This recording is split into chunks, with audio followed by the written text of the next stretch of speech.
Can you make A the subject of this formula? It's quite easy.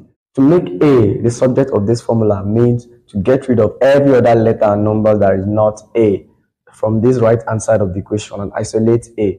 Now we'll start by getting rid of n over 2. Okay, how do we do that? Let's cross multiply. So we have over 1.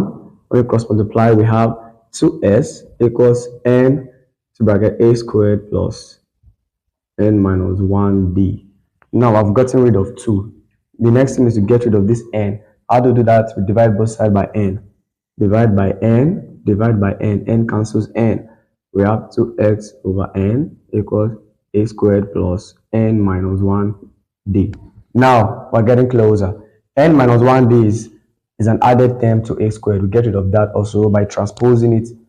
I will take it to the other side. It becomes negative. So we have 2s over n minus 1d equals a squared.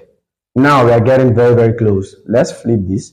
We have a squared equals minus 1d. Now we can see we have gotten rid of all the letters. Now the last thing is this square. We can get rid of this square by taking the square root of this.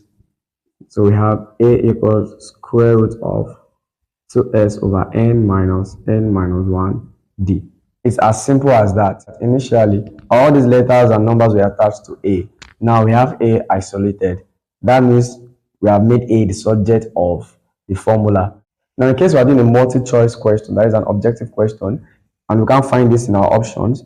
So what we have to do further is to simplify this by putting over 1 and LCM and all that. But I'm not sure it's necessary because we have N1 and D, we have 2S. Even when we combine them, there's no how it can be simplified. So this is just a final answer, as simple as that. Thank you for watching.